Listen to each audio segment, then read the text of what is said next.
ओम शांति बाबा। आज 2 अक्टूबर 2023 की मुरली है।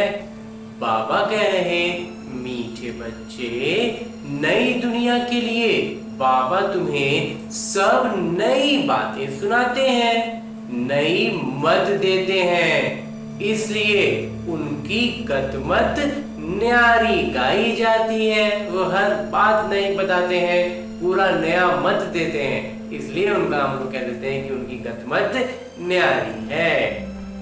और आगे मेरे बाबा प्रश्न पूछ रहे हैं, रहमदिल बाबा सभी बच्चों को किस बात में सावधान कर ऊंच तकदीर बना देते हैं? उत्तर बतलाते हैं मेरे बाबा कि बच्चे ऊंच तकदीर बनानी है तो सेवा करो। अगर खाया और सोया, सेवा नहीं की तो ऊंची तकदीर बना नहीं सकेंगे।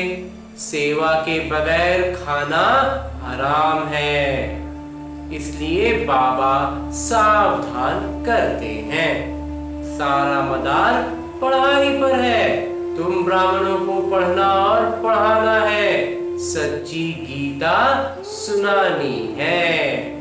बाबा को रहम पड़ता है, इसलिए हर बात की रोशनी देते रहते हैं। बाबा देखते हैं कि बच्चे कैसे गलतियां कर रहे हैं, कहाँ बार बार उलझ जा रहे हैं, तो इसलिए बाबा याद पढ़ाते रहते हैं, स्मृति दिलाते रहते हैं कि बच्चों अपना पुरुषार्थ को तीव्र करें और बाबा की गोद में समा जाए, चढ़ जाए।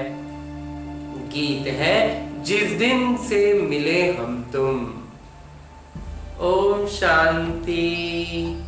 आगे मुरली से वो बिंदुएं ली जाती हैं जो धारण करनी है हमें अपने ब्राह्मण जीवन में। तो आज की मुरली से दिए गए वो बिंदु जिन्हें हमें अपने जीवन में धारण करना है, उनमें सबसे पहले है कि वापस हमें मीठे घर जाना है, इसलिए देह के धर्मों और संबंधों को भूल स्वयं को आत्मा समझना है और इसी का अभ्यास करते रहना है।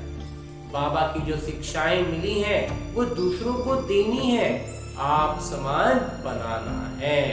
8 घंटे सेवा जरूर करनी है। बाबा कहते हैं सेवा तो 8 घंटे करनी ही है, कम से कम 24 घंटे में से 8 घंटा, मात्र 1/3 समय निवेश करने के लिए कहते हैं बाबा, जिसका फिर 24 घंटा सुख देगी। और आगे मेरे बाबा वरदान दे रहे हैं। वरदान देते हुए मेरे बाबा कहते हैं, शुद्ध एहसास द्वारा फ्लू की बीमारी को खत्म कर वरदानों से पलने वाले सफलता मूर्त भव। सभी बच्चों को बाबा की श्रेष्ठ मत है, बच्चे सदा शुद्ध एहसास में रहो। मैं सर्वश्रेष्ठ अर्थात कोटों में कोई आत्मा हूँ।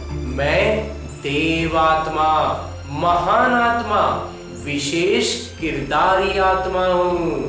इस एहसास में रहो तो व्यर्थ की एहसास का फ्लू आ नहीं सकता। अगर अपने मन में ये सारी बातें, ये सारी भावनाएं भरी पड़ी रहेंगी ना, तो फिर व्यर्थ की बातों के लिए जगह ही नहीं बचेगा। जहां ये शुद्ध एहसास है वहां अशुद्ध एहसास हो नहीं सकता।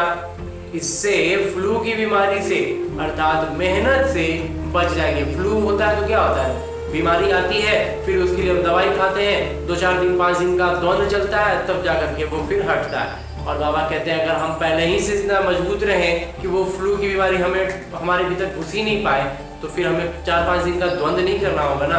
बिल्कुल वैसे ही जैसे कि शरीर की स्थिति में लौकिक रूप से जो चीज हो रहा था, उस चीज को बाबा अलौकिक रूप से भी बताते हैं इसका समाधान, कि अपने मन में लगातार हमें शुद्ध भावनाओं को एकदम भरपूर रखना है कि मैं देव आत्मा हूँ, महान आत्मा हूँ, विशेष किरदारी आत्मा हूँ।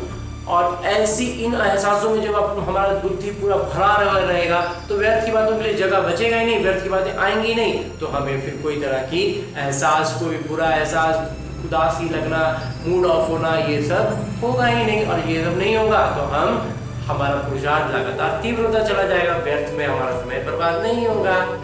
बाबा बहुत प्यार से बतलाते हैं एक एक युक्तियां।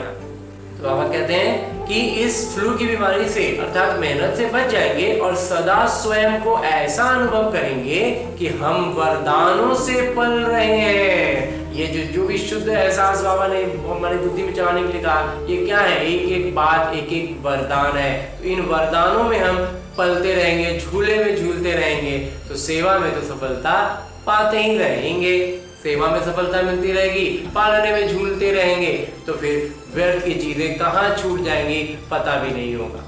और अंत में स्लोगन है, मुरली का उपदेश है कि संगम युगी मर्यादा पुरुषोत्तम बनना, यही ब्राह्मण जीवन का श्रेष्ठ लक्ष्य है।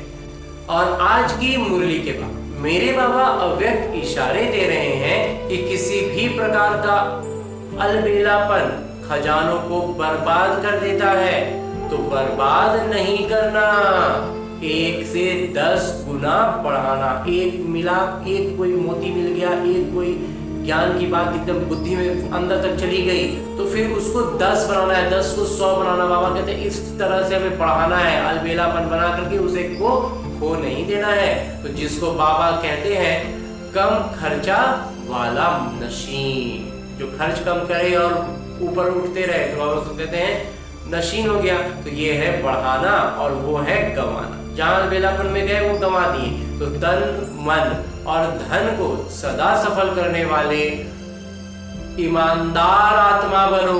अपने आप में हमारा ये स्वाभाविक में, हमारे ये दिव्य गुणों में एक है ईमानदारी। तो बाबा कहते हैं इसमें पूरी पूरी ईमानदारी बरतनी है। हाँ जी बाबा।